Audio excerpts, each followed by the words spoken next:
Jangan. Terima kasih. Assalamualaikum warahmatullahi wabarakatuh. Yang terhormat pimpinan dan rekan-rekan anggota Balik, Bapak Ibu dari PPNI, IBI dan Ayah. Saya pertama-tama ya memberikan apresiasi kepada PPNI, IBI dan Ayah. Karena apresiasi dalam rangka penanganan COVID-19. Ya, saya Pak, pada waktu pelaksanaan vaksin, saya itu pernah satu hari bersama-sama dengan perawat dan bidan, dokter, Itu orang-orang sini. menuntaskan 3.500 dan tertinggi untuk di kabupaten di dapil saya. Ya, tuh kalau nggak dibantu oleh bidan dan perawat nggak mungkin mencapai 3.500 orang hari itu. Yang selanjutnya perlu saya sampaikan, saya ini orang desa, orang kampung, Bu. Kalau dulu tahun 80-an di kampung saya itu semuanya sekolah itu pengen jadi guru, ya. Sekarang itu tahun 90-an itu ya cita-citanya jadi perawat sama bidan. Sekarang sudah cita-citanya jadi dokter. Artinya bahwa di daerah saya itu sudah berlebihan bidan dan perawat ini, Bu. Dari satu desa itu. Saya ini setiap saya pulang ke dapil, yang selalu datang menemui saya adalah perawat dan bidan, Bu. Artinya mereka persoalannya, satu pengen masuk, artinya honor di rumah sakit, pengen masuk di puskesmas, yang sudah lulus-lulus ini. Setiap saya pulang ke dapil, selalu yang berhadapan sama saya adalah bidan. Karena saking sudah banyaknya, hampir setiap rumah itu sudah punya anak lulusan dari bidan. Maksud saya ini artinya bahwa sekolah-sekolah bidan ini sekarang ini bekerja sama dengan Kementerian Pendidikan untuk betul-betul selektif dalam memberikan izin, ya, selektif. Karena apabila ini tidak dibatasi, tidak selektif, saya takut nanti justru akan menjadi persoalan baru. Nah, dalam arti lebih dari selektif tadi, yaitu peningkatan mutu, ya, peningkatan kualitas. Jadi kalau dulu kita mungkin mengejar kuantitas, sekarang sudah kualitas. Kalau kualitas kita baik, bagus, saya kira kalaupun di dalam negeri, di daerah-daerah kita ini khususnya sudah terpenuhi, mungkin mereka bisa menjadi tenaga kerja di luar yang standar gajinya ya bisa sama dengan apa namanya TKW.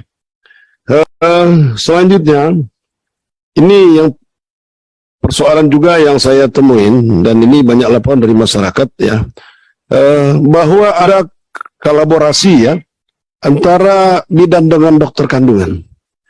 Saya ini menyekolahkan dokter, Bu. Pada waktu itu sudah 20 dokter lebih saya sekolahkan. Di daerah saya sampai saat ini hanya satu dokter di kabupaten saya itu dokter kandungan.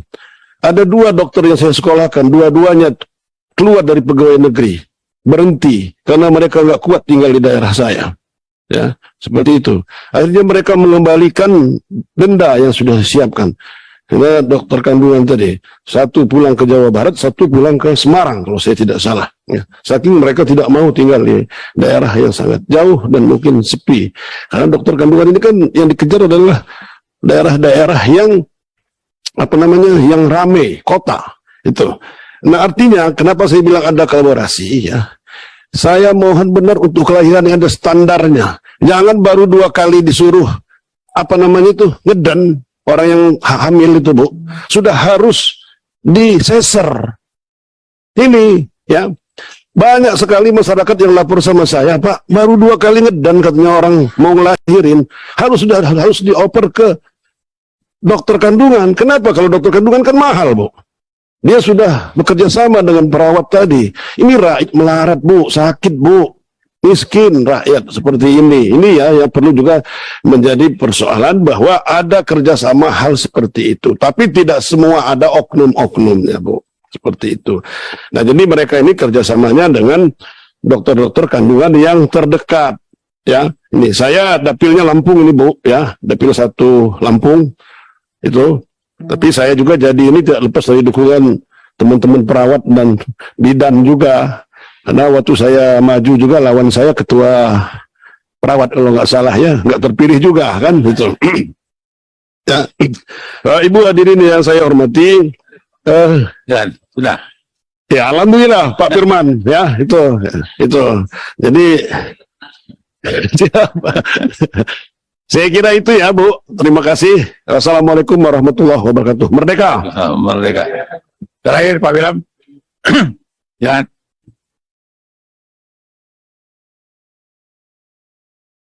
Baik Pak Ketua dan juga rekan-rekan anggota balik dan mitra yang kami hormati dan kami banggakan.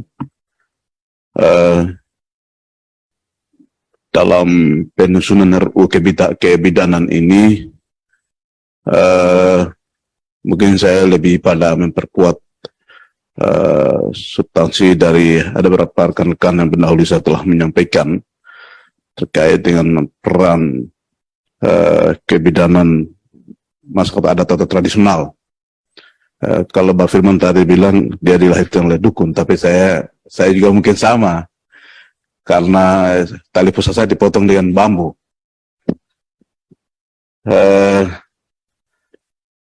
Ya, di kampung saya itu ada bidang-bidang misionaris, tapi karena orang tua saya juga terikat dengan adat, sehingga peran daripada tenaga bidan dari misionaris dibatasi.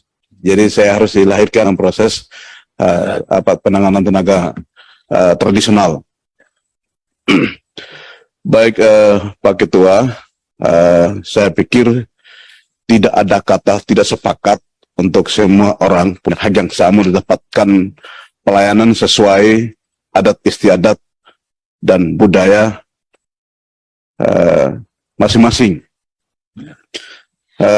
Oleh karena itu saya ingin tanya kepada Pak Ketua dan juga kepada kita semua para anggota balik dan kepada mitra, bahwa apakah ada ruang untuk memberikan proteksi terhadap hak pelayanan kebidanan masyarakat adat secara tradisional. Karena peran tenaga kebidanan masyarakat adat juga tidak kalah pentingnya. Ya.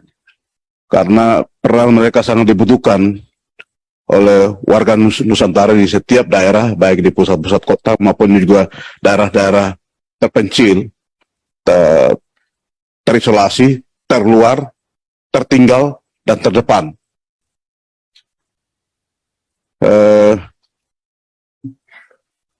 Dan juga peran mereka sangat dibutuhkan karena di tengah-tengah semakin tingginya kos dan inflasi, sehingga tidak begitu mudah untuk menjangkau akses pelayanan modern. Karena itu harapan kami semoga bisa dapat perhatian. Sekian, terima kasih. Terima